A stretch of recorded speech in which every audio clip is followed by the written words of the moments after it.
Hello, everyone, and welcome. I am James Milan. This is Million Dollar Gift, our series in which we like to highlight the value or maybe the invaluable part of life here in Arlington that is given to us by people donating their time and energy for the common good. An excellent representative of that is here with us today. Brucie Moulton has been living here in Arlington for a long time and is involved with more volunteer activities than I can name right off. I'm going to let you try.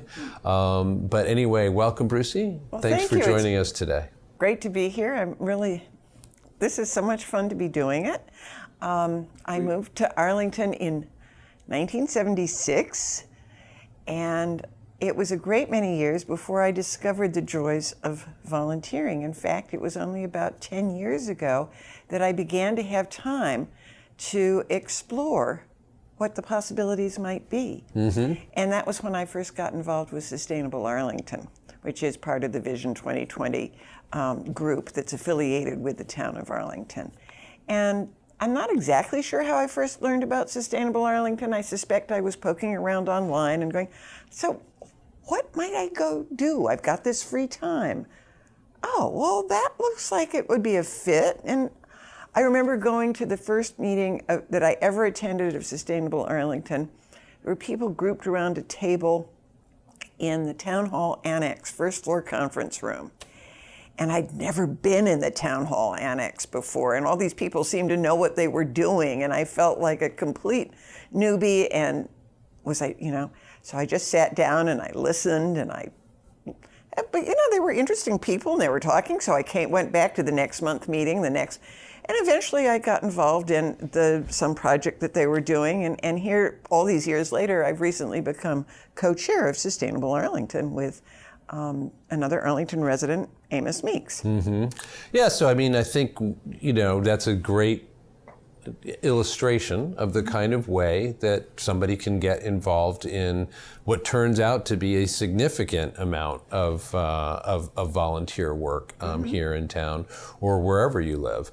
But what's interesting to me is, you dipped your foot in a little bit, and then, all of a sudden years go by and you're in leadership position, which we'd like to talk about more.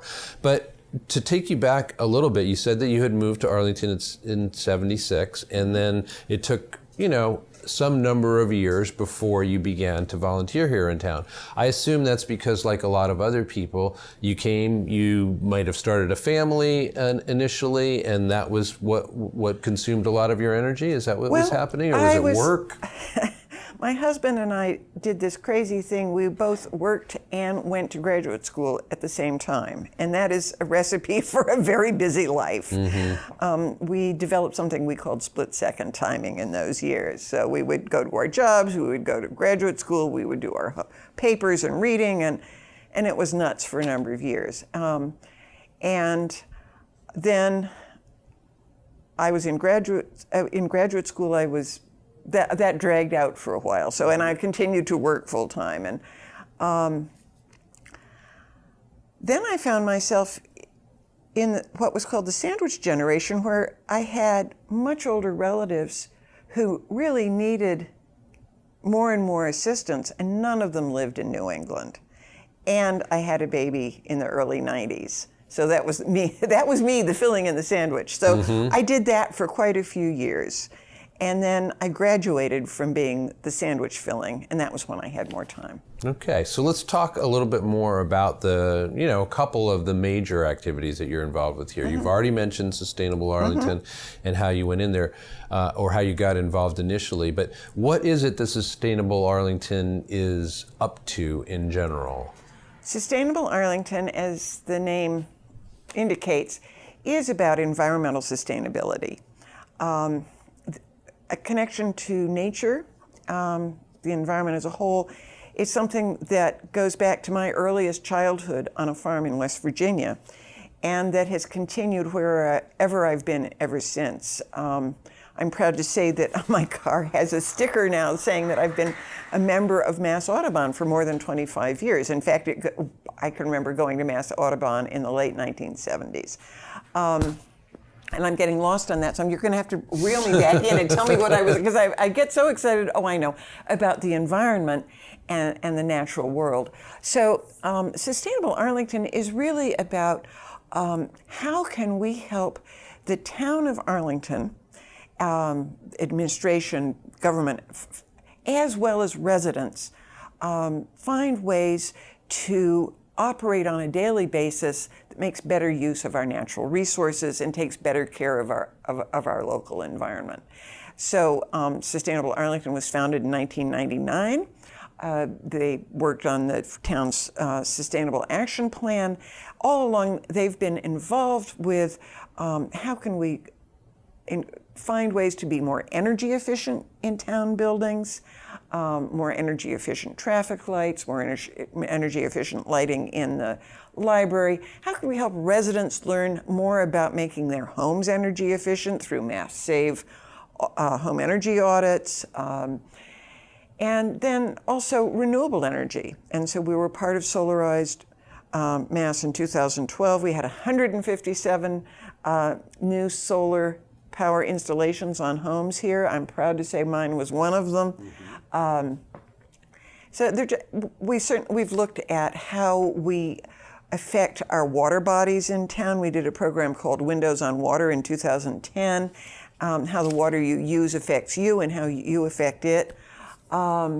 We've looked at, we've done energy programs. We did a program, EcoFest on climate change a couple of years ago. Sustainable Arlington is very involved with EcoFest and the different topics we've dealt with. Yeah, so I'm curious and interested about a couple of things in what you just said. One is, it sounds like Sustainable Arlington is concerned or connected to both public policy in town and then also, private decision making. So in other words, as you said, you're working to get more information to homeowners around solarization and any number of other initiatives, but also working in conjunction with our town government to, as you said, make more energy efficient policies in transportation, provision of services, et cetera.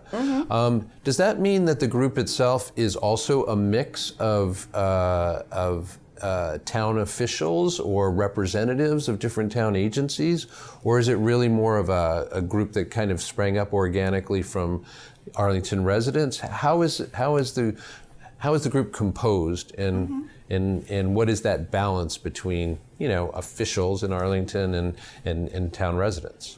It happens that the town's recycling coordinator through the Department of Public Works is a member of Sustainable Arlington and a past chair of the group, but generally speaking, the group is composed of residents. We've been very fortunate in having somebody with a deep energy background part of Sustainable Arlington pretty much since the beginning. Ryan Kotofsky, who also sits on the town manager's energy working group. We also, Shelley Dean is also another Sustainable Arlington member who sits on the town manager's energy working group. She works for the town of Quincy in a related fashion. We have had, one of our founding member, Mark Breslow, went on to found Mass Climate Action Network and now is at Climate Exchange, very involved in carbon pricing areas. A lot of different, very interesting people with quite a range of skills and interests have come through Sustainable Arlington over the years. Jean Benson, now on the Arlington Redevelopment Board, early member of Sustainable Arlington, I believe an environmental attorney. But there are also people like me who don't have an energy degree and background or an attorney's training, but who have a deep interest in the natural world and preserving it, not just preserving it, but making it vital and available to people going forward. And I assume that it is that Sustainable Arlington is open to anybody who would be interested in joining. Is that how it works? It is how it works. If you have an interest that in some way dovetails with what we say we're doing or could be doing or have done in the past, get involved, because we are an all-volunteer group. We generate the ideas that we then develop into projects or events. And a volunteer group can only do what its members are interested in doing. Mm-hmm. So, for example, we have a relatively recent member who's now co-chair with me, Amos Meeks, who is very interested in this new economy movement. We have here in Boston the New Economy Coalition, which is a very good place to learn about more about the new economy perspective. But Amos began a new economy working group that's loosely tied to Sustainable Arlington that's been going on for a couple of years.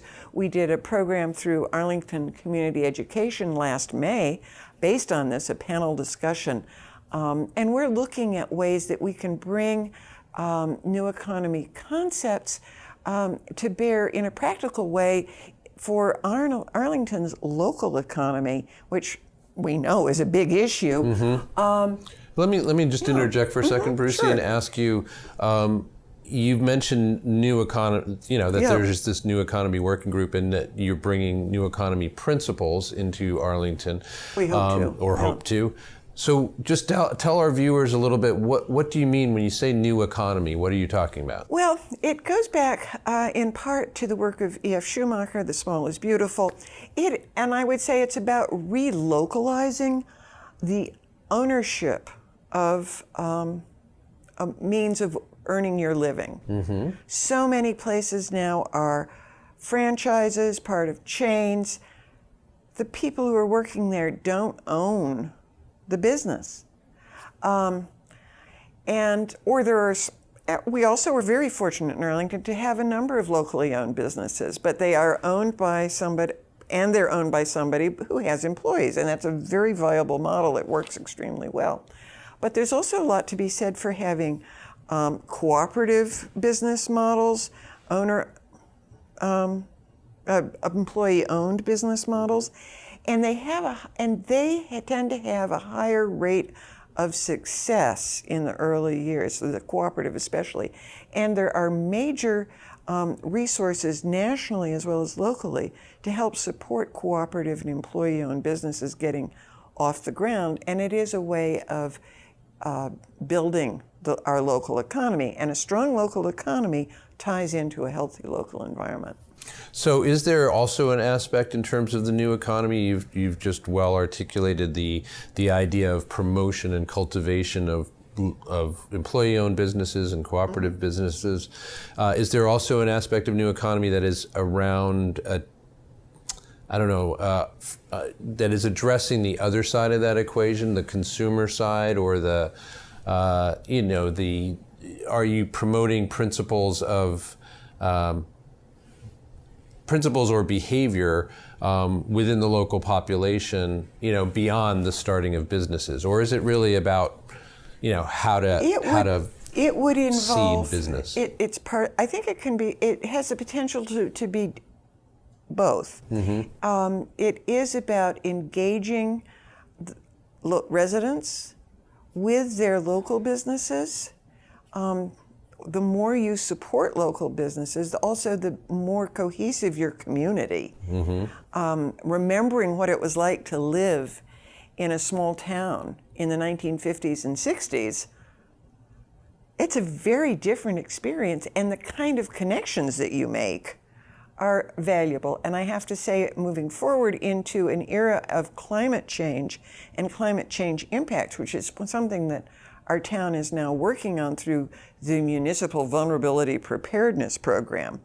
The more cohesive your town, the better residents know each other, the more they're used to working together and connecting, the better prepared we are for that. So I see it working across a number of levels, being very beneficial to residents as well as the business owners. And I know that that's been your own personal experience through your volunteer work. You were mentioning before we went on camera about that, and I'd like to explore that a little bit further. Before we do, however, I did want to ask you about the other major group that I know you're involved with, and that's Mothers Out Front. So tell us a little bit about what Mothers Out Front is all about, and then about your own, connection to the group. Mothers Out Front has this wonderful line, mobilizing for a livable climate. That's part of their logo. And the other part of the logo is two women walking along, holding hands with three children. And that's what Mothers Out Front is about. It's mothers and other caregivers working together to use their mothers and caregiving voice to advocate for a livable climate. And this means transitioning off fossil fuels toward renewable energy, and having a climate that is health-giving for all of our children wherever they are. And that's what we're doing. And how about the composition of Mothers Out Front as a group? I assume it's you don't get in. I assume it's not that you can't get in unless you are a mother. No, aunts, sisters, grandmothers, honorary aunts, anyone who, you could be a caregiver. It's really mothers and other caregivers. Women tend to find themselves in caregiving roles even if they have never been married or are not currently in a relationship. You often find that you're helping out a friend or a neighbor, or anybody who has that caregiving role is welcome. And while we are primarily a women's organization, we have allies who are men, and we very much appreciate them. And what are a couple of the initiatives that are, on the front burner or right on your collective plate at the moment? Yes. Well, we are, funny you should mention front burners. We are very concerned about gas leaks. We did a gas leaks tagging project here in Arlington in the fall of 2016. There are 177 known gas leaks at that time. They're very common throughout Massachusetts because of the advanced age of our gas distribution infrastructure. Since then, we have worked in other ways to bring greater public awareness to the issue of the various fossil fuels that we're using. Natural gas is a very big part of that fossil fuel mix that we're using. And we want people to understand that the burning of fossil fuels is helping to drive climate change, also the production and transportation. Many people don't realize that natural gas is 95% methane, and it's leaking from the into the atmosphere from the point of production all the way to the point of use for a variety of reasons. That gets more technical and we won't go into it, but methane is an extremely potent greenhouse gas, and it is making climate change happen faster. There are also significant health impacts, and that's one of the things that Mothers Out Front is working on with Boston University School of Public Health and others. There was a conference in January at Boston University on the public health impacts of natural gas infrastructure. And a new 266-page report has just come out on that topic. More accessible version is in a recent issue of Rolling Stone magazine. Really? Yeah. I love the fact that you bring up the gas leaks, that gas leak program for two reasons, because I feel like it's very important through this series that we're engaged in, $1 Million Gift, to bring people, again, to make people aware of a couple of fundamental facts. One is organizations such as Mothers Out Front are going to be promoting activities that increase the safety or decrease the danger of certain things, as in identifying these gas leaks. Secondly, though, I think just as importantly in a lot of ways, because you've brought it up yourself, is the raising of awareness that you are doing simply through that program. So in other words, I can imagine that there are a lot of people in Arlington, myself included, who would have, once you guys did the research and found that there were 170 plus of these leaks at that time, people would have said, as I would have, my goodness, what? Really? You know, some kind of reaction of that sort that could then not only now people know about this, but that's going to spur greater awareness and consciousness about it and action, I assume. And so again, since this series is about fleshing out the many benefits that we all derive from the efforts of people working in groups such as Mothers in Front, this is a great illustration of that, right? That further action is likely on behalf of a broader segment of the population because of the awareness that you've brought. Well, there's a really excellent example of that in the Community Choice Aggregation Program. Mothers Out Front was instrumental in researching that and bringing it to town meeting and helping to get it passed, and a big part of helping the town to roll out the Community Choice Aggregation Program, known as Arlington Local Green, started August 1st. We're one of more than 60 communities now that have such a program, and it's using the town's bulk purchasing power to negotiate better and longer-term electricity rates for residents, and also give them the opportunity to opt up to either 50% or 100% locally generated wind power. And that local generation of wind power, primarily in Massachusetts, but entirely within New England, is very important for helping us to get off fossil fuels and clean up our air further, but also to help generate jobs in New England in the power industry. Okay, I know from talking to folks that community choice aggregation has been confusing for people. So I just want to make sure from what you just said that I'm clear on it. Community choice aggregation allows the town, as you said, to use bulk purchasing power in order to obtain better terms from electricity suppliers. Yeah. And but people, individual homeowners have a choice, right? Whether they're going to join that or just deal with electric companies on their own. Yes. So that's one thing to clarify, I think. And then secondly, you were saying that people have the option, homeowners have the option of doing 50% of, or even 100% of their electricity from locally sourced wind power. Yes. I assume that costs a little bit more. It does. It's surprisingly affordable. Many people are concerned that it's going to raise their costs substantially.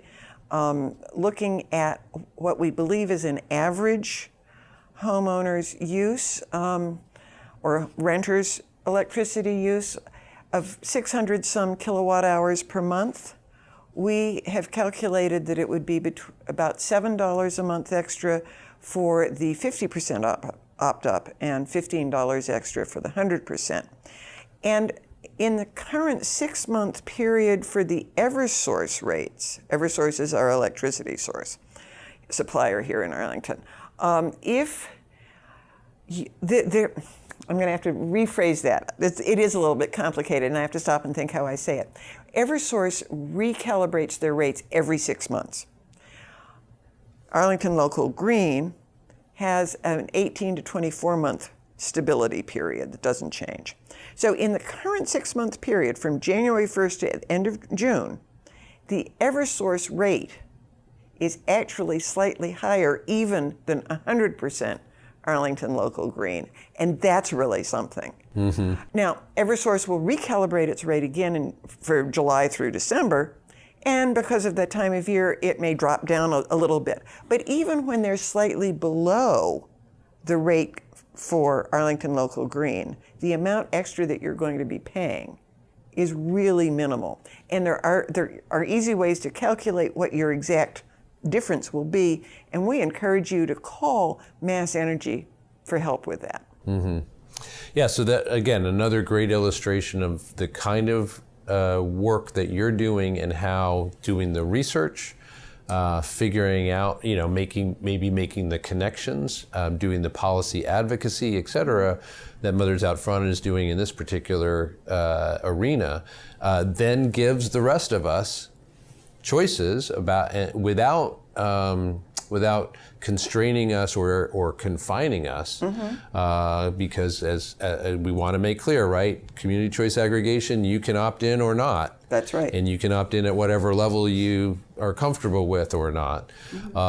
So sounds like a win-win situation it really here is. in town. Yeah. And again, I know that Mothers Out Front is not exclusively responsible for not creating that option in by any means, but played an important role in They that. really did. And Sustainable Arlington has played a supporting role to Mothers Out Front in this. And something I'd like to say is that there are many ways in which different volunteer groups can collaborate, and they leverage each other's strengths, resources, and that's very important for the different groups to find ways that they can work together and accomplish even more. I think I should also just clarify one thing about the Arlington Local Green, and that is that everybody who was an Eversource customer on August 1st last year was automatically rolled over into the Community Choice Aggregation Program. And there are several levels there, but the most basic level is just 12% renewable energy. Everybody in the state started out with that in any case. And then it's going up a little bit each year. You have to actually sign something to opt out. And I don't want anything to do with this. I'm going to go just get my supply from Eversource. And we found that some people accidentally were signing the opt-out form thinking that they were opting in. So some people need to, if they want to be part of this, they have to opt back in. The other thing that's been confusing is that Massachusetts, for about 20 years, has had choice about electric service provider, energy providers. And we are a state that has many competing energy suppliers. So you've no doubt had phone calls and mail and email and even people knocking on your door from a variety of different companies telling you why their company is better than everybody else. We want you to be sure to look into where that energy is coming from. Generally, it is not from New England generated solar or wind power. All right, good for people to bear in mind. Yeah, there are a lot of details there, but it's really worth understanding why the local program is so important. All right, great. So let's now return, as we started the conversation, to your own situation, your personal situation as somebody who volunteers a lot of her time in a number of different areas, because we haven't even mentioned, we've talked about two primarily, but I know you're also involved in other ways. Just tell us a little bit about what it is that you both get from the time that and energy that you devote to this, and at what cost it comes to you, for people who are watching and wondering, oh, that sounds really cool, but, what does it mean for my life? The first thing I want to say is that there is no requirement to sink vast amounts of time into volunteering. It's possible to volunteer for an individual event, for a project. Much more kind of specific or confined. So that you can really do it at a rate that is comfortable for you and that fits your time availability. In my case, my daughter is grown up and is on her own. My husband is semi-retired, but still working part-time. And I have free time. And I have these interests. And I found that by engaging with town volunteer projects, I have learned so much more about my town than I had ever imagined. It's been very rewarding, and I've made friends that I would never have otherwise made through Sustainable Arlington, through Mothers Out Front. It's been personally very enriching. My network of people and resources and experience has changed. Now, because I've chosen to get involved with a number of different volunteer projects, Sustainable Arlington, Mothers Out Front, I've been on the EcoFest committee for several years, Occasionally I give a little bit of time to Food Link, which is another great Arlington, primarily volunteer organization. And I also volunteer occasionally outside Arlington doing other things. So I have kind of a portfolio of volunteer activities. It does take some organizing. I have a major calendar book that I use to organize myself. And there are times when I'm in a real push, such as the week leading up to EcoFest, where it's really helpful that my husband is only working part-time and walks the dogs and makes dinner and, gets up early and at 6 o'clock to have breakfast with me. And, so yes, it's nice to have... Before not seeing you again for who knows how long, right, because you're one thing to another. But the other thing I will say is that my husband, after working 1.5 jobs for a great many years, now I'm only doing half-time, has been discovering the joy of volunteer activities himself, and is now volunteering in other ways with other groups. So really, but in your household, you guys are really covering quite a bit of the spectrum now. We are having a lot of fun, and as I say, just learning things we never knew we would. But costs after EcoFest, I was bushed. I was resting up for a couple of days. I was really tired. Mm-hmm. There's things I don't do as often as I might like. I was happy to have a friend who came to EcoFest. I got to see them. I hadn't seen them for quite a while, but they walked into EcoFest, so that was a great chance to talk to them. Mm-hmm. They need to visit you at one of your volunteers. But that's entirely under your own control. You as a volunteer, you set what's comfortable for you, what works for you. You still get to go out of town and see family, or go to the beach when you want to, or just put your feet up and do nothing. Mm-hmm. And I know that you. Let me ask you, because I know that you are engaged, as we've already made very clear, in a number of different activities and with different groups. Mm-hmm. What would you say about the kind of the age range and other demographics for the volunteer population that you interact with most often? Is it more often people who, like yourself, or their children may be out of the house and they've got more free time now because they're not working as many hours, et cetera? Mm-hmm. Or do you find that there's a whole spectrum from 20 or the teens all the way through? What has been your experience? There's a spectrum. It definitely skews a bit older, just because when your kids are not needing you to help them with homework and getting to lessons and all that, you have more free time. But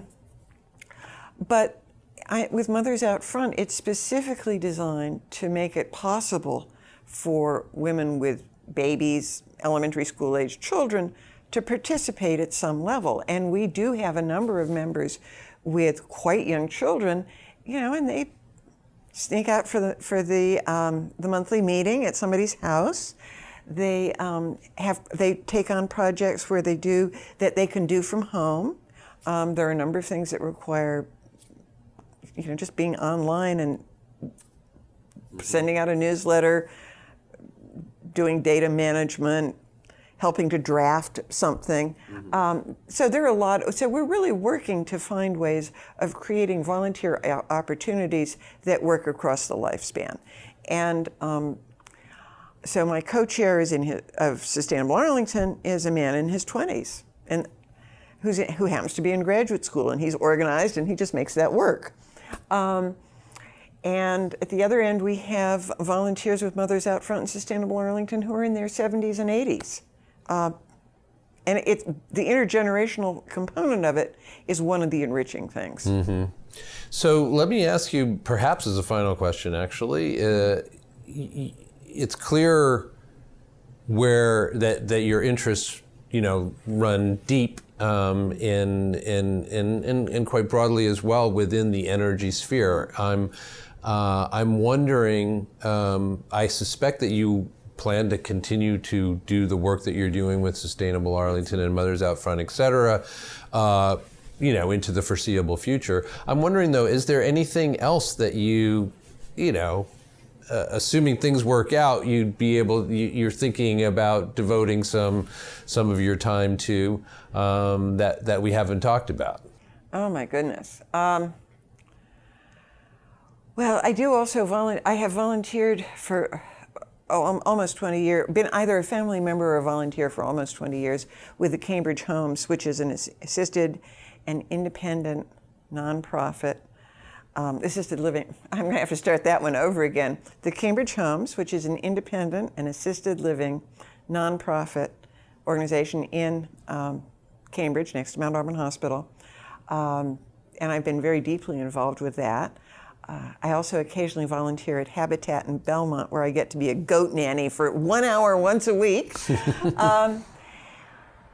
hard. I don't know where I will perhaps end up in my volunteer activities in the future. I think one thing I'd like to say in finishing is that my mother, who worked full-time for the government in Washington, D.C. until she was 78 years old, retired and volunteered like crazy until she was 88.